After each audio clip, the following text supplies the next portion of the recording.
IGT, baby.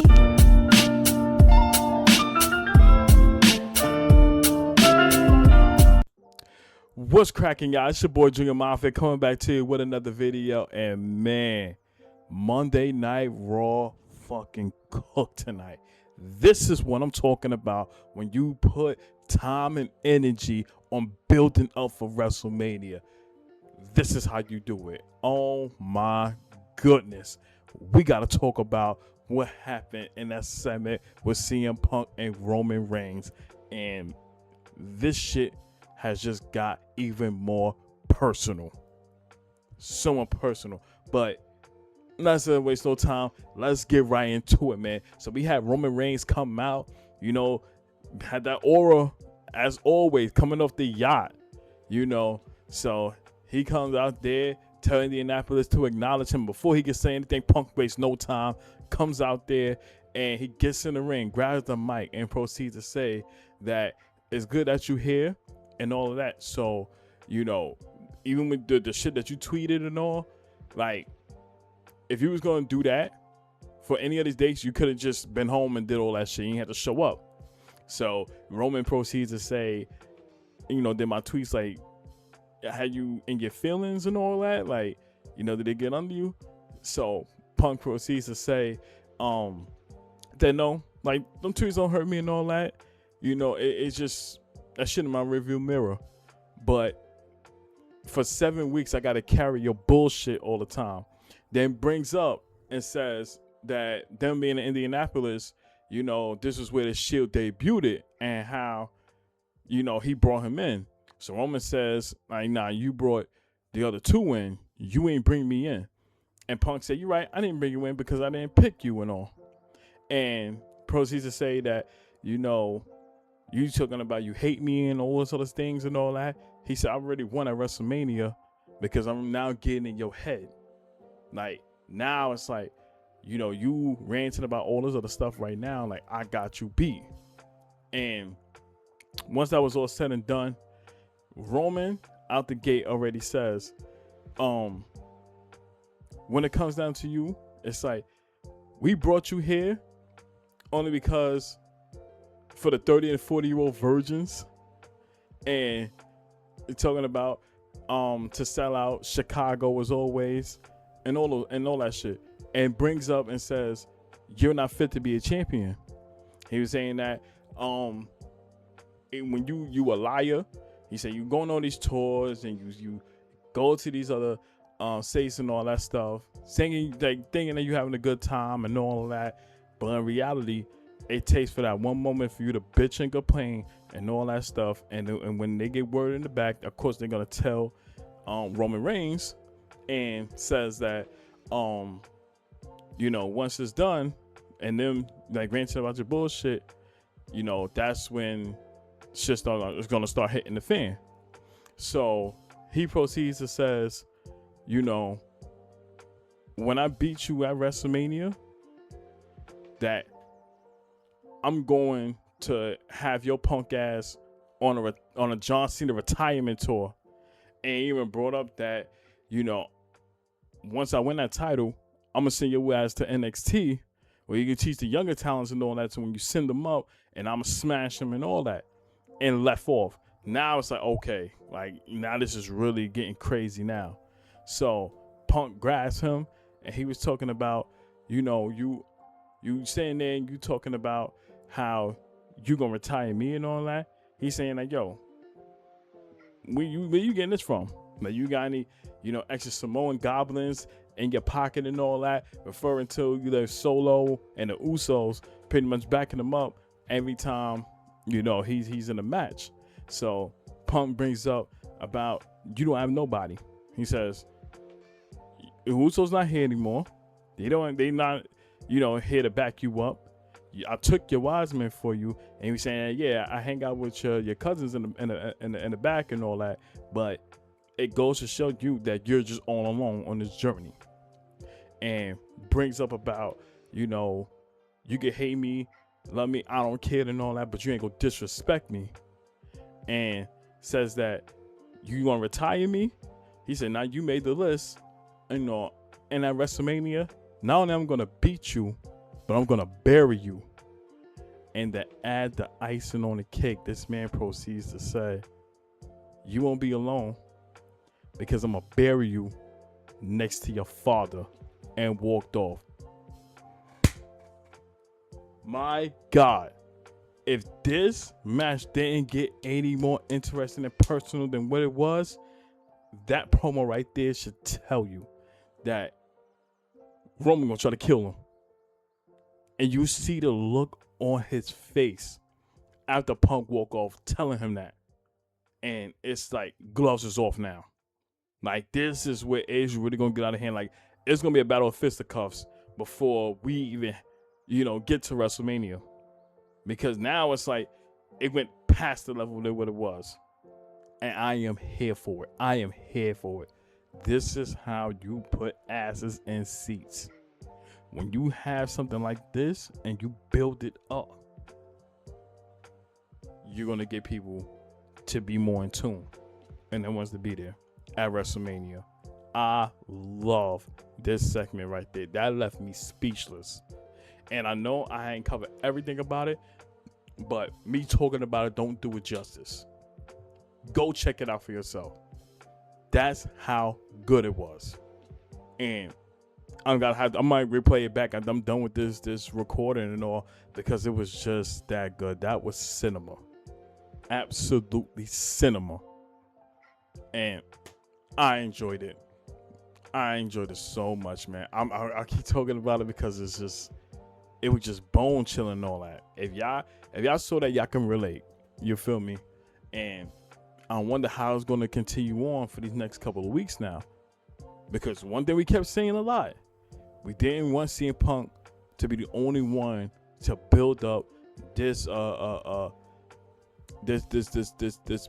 this feud between him and Roman Reigns. We need Roman involved in the two to make it interesting, to make us really sink our teeth into it more. And if we get stuff like this every single week, buckle up, y'all. We in for a ride. And I'm strapped in. I'm ready to go. So I had to talk about that first because that was sensational. But the whole show as a whole was very interesting. Starting with the beginning of the show where you had Paul Heyman and the Vision coming out there already pissed off because of what happened at the Elimination Chamber, and with Logan Paul losing courtesy of the returning Seth Rollins, who at one point, like I said in my recap video, Elimination Chamber, the hoodie guy going there as a disguise thinking that, it was somebody else, only for the real one to show up, that being Seth Rollins, and Kurt stopping Logan Paul and have him being eliminated from the chamber match. So Paul Heyman's already upset. He fired up. He's pretty much downplaying Seth Rollins as always, and let it be crystal clear that if he was to show up, we're gonna stomp his ass out and all that stuff. You had Austin Theory talking his shit and all that, and Logan Paul try to talk the same thing, blase, and Adam Pearce comes out and he pretty much saying like, I know y'all upset and all that, don't even matter at this point, but y'all being upset about that whole situation, whereas when it came to Friday Night SmackDown, y'all was the one behind taking Jay out and all that. So in my opinion, it was a equal situation there. So they already fired up. He said you're not gonna hijack the show, so he's trying to get them up out of there. But in the duration of that happening, you see a hoodie guy show up right there. They probably thinking of Seth Rollins and all, and that's pretty much the security guards grabbed him up and all that. Then you seen another one show up. So Elam is just putting on this decoy, so to speak, to draw away both Austin Theory and Logan Paul, which actually worked. Because once they did that and they hightailed one of them, that went into the crowd and left out, when another hoodie guy show up right behind Paul Heyman, that was Seth Rollins. And this man grabs the chair and hits Paul Heyman in the back of it, and then proceeds to curse stomp his ass to the point where he busted Paul Heyman wide open.